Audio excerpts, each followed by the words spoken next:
as farmers, we rely on so many different partners. I'm one person, I have my family, but I need all kinds of help with the equipment that I buy and the inputs that I need for our farming business. So we rely on relationships that we've developed in the past. I'm Brownfield's Meghan Grebner. Today we're speaking with Ryan Frieders, a northern Illinois farmer, and Elliot Uphoff, who's from the Shelbyville, Illinois area. Thank you so much for spending some time with us today. Thank you. It's a pleasure to be here. Yes, thank you. Have you started to tell us a little bit about your operation? Ryan, do you want to start? Yeah, sure. So I'm a separate generation farmer in northern Illinois. Our farm is about an hour west of Chicago. We grow soybeans and corn, and I farm with my wife and my parents, so we're multi-generational. We have 4 children as well, and hopefully someday they'll be potentially 8th-generation farmers.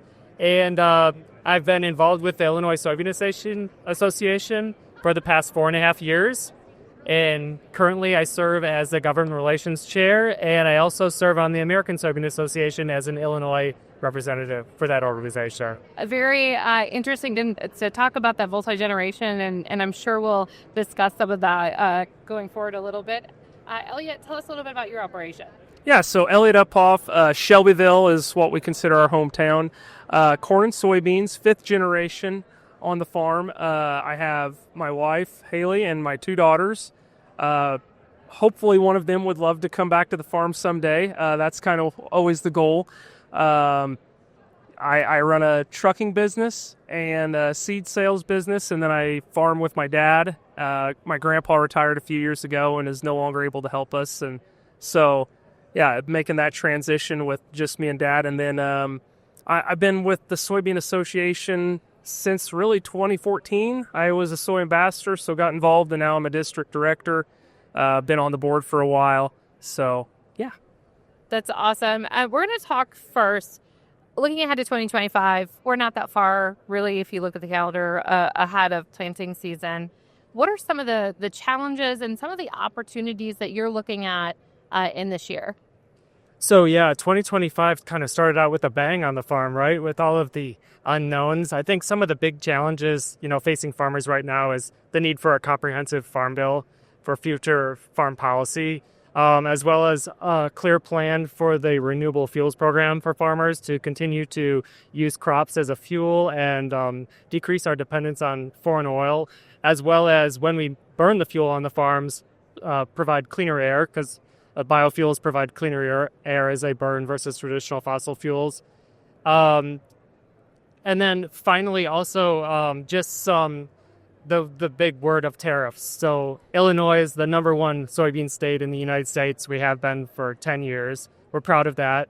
60% of the soybeans that we grow in Illinois are exported into the export markets. And so it's ultimately very, very important to us as soybean farmers to be able to have access to that markets. And as tariffs are imposed, we receive not only lower prices for our crops, but also we pay higher prices for some of the products that we need on the farm, such as fertilizers and other inputs like that. So concerns are very high, but as farmers, or as myself, I'm the eternal optimist. So I see some of these challenges as opportunities as well at the same time. And I want to talk a little bit about those markets, thinking in multiple different levels. But let's check in with Elliot. As you look ahead to this year, what are some of the things that you're thinking about as well? Yeah, it's the tight margins. Everybody knows they're tight, and everybody's trying to make changes to their crop production plans. What can I get rid of? What can I add? Maybe that will make me more efficient. And finding those efficiencies are going to be very important over the next few years with all this uncertainty. You don't really want to put too much out on the line without a guaranteed return. But organizations like the Soybean Association, we're trying to make sure there's profitability there, whether that's through our markets or trying to grow those markets in different avenues. Like we have the Soy Innovation Center trying to create new demand by making new products that we can put our soybean oil into. When you think about, we're talking about partnerships. So I think about the renewable fuel standard, sustainable aviation fuel. How does that partnership come into play, whether you're thinking about the relationship with Illinois Soybean Association and AGI to be able to protect your investment in your grain, but then having those increased opportunities for demand access in markets as well? Yeah, so as farmers, we rely on so many different partners. I'm one person, I have my family, but I need all kinds of help with, the equipment that I buy and the inputs that I need for our farming business. So we rely on relationships that we've developed in the past. Last winter, I was able to attend an Illinois soybean growers sponsored event where I heard a presentation about grain monitoring equipment that I could be using in my grain bins from AGI. And it really sparked my interest because right now, with the lower commodity prices that we're facing, grain quality is utmost on my mind. I want to make sure that I receive the best price that I can receive, not receive any discounts based on maybe quality. And this system seems like a perfect fit for something that we could incorporate into our farm to make sure that the grain that we put in our bin comes out at the same quality or even better quality when we take it out and sell it to the markets. Elliot? Yeah, I was going to talk about the monitoring system as well. I don't personally have it in my bins. I have a neighbor who he ran his fans for way longer than he should have this fall. He just kept running them. He had a $4,000 electric bill. And I said, you could have ran that through a dryer, and probably been happy with but he doesn't have a dryer. And if he could have had that system in his bin, he would have known what the condition of that grain was in the bin and could have turned his fans on when they actually needed to be turned on instead of just continuously running it. So finding those ways to get those efficiencies and find margin, that's a product that could definitely help you in that situation. When you think about technology and that educational element, whether it's from a partnership meeting with Illinois Soybean Association and AGI or having conversations with other customers, how important is the technology element in the production efficiency and ultimately bottom line for your guys' operations? So I know on our farm, we're heavily invested in technology. There's been so many new technologies in the last 20 years, like RTK in farming, genetically modified crops, all these different technologies that farmers have been able to use, and they've all made us better in the end. So we're producing more grain now with less fertilizer. We're producing, more efficiencies when we're using our planting using GPS technology. And the technology that can be implemented into grain bins is something that we haven't even experienced yet. And that's what I'm looking forward to, having the ability to know how my grain is in the bin. And that's directly tied to the weather outside the bin and making sure that those are two paired together and keeping that quality as good as possible. I think technology is very important, but farmers are always looking for that ROI on that technology. You cannot suffer just wanting to be technologically advanced just for the sake of having that equipment. So finding those advances that do move the needle for you are very important. And like you said, auto steer, all these things have made our lives easier. I think both of us could go out and steer the tractor all day if we wanted to, but you couldn't do that for 16 hours like we do with the equipment we have today. So having those advances on the farm have really made us better.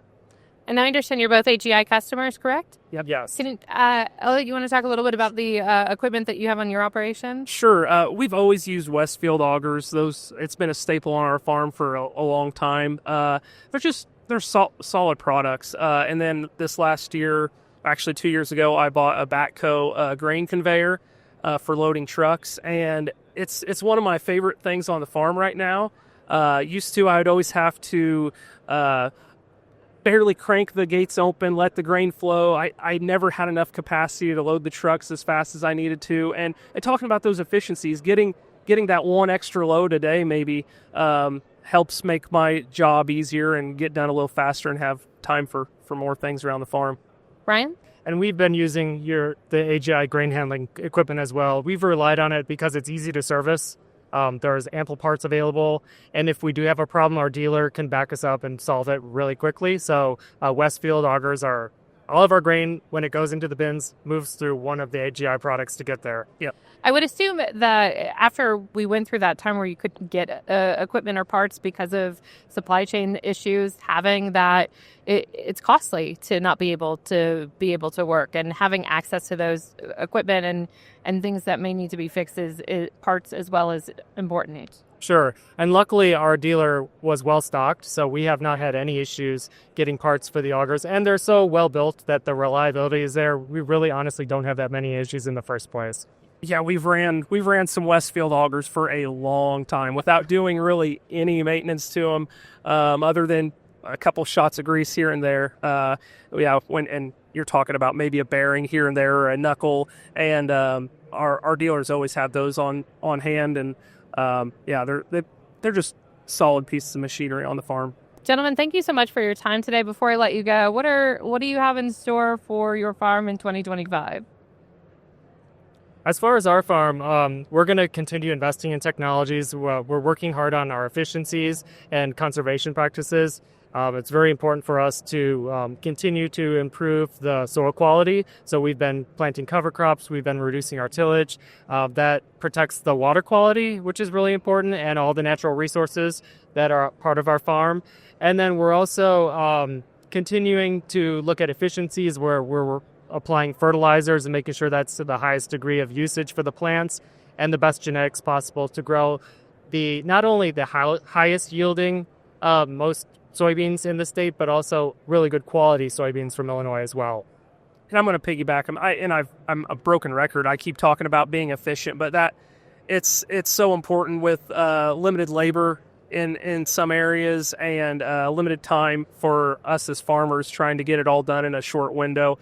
Just finding those things that we can cut out and still, like you said, raise those good crops. It's really important.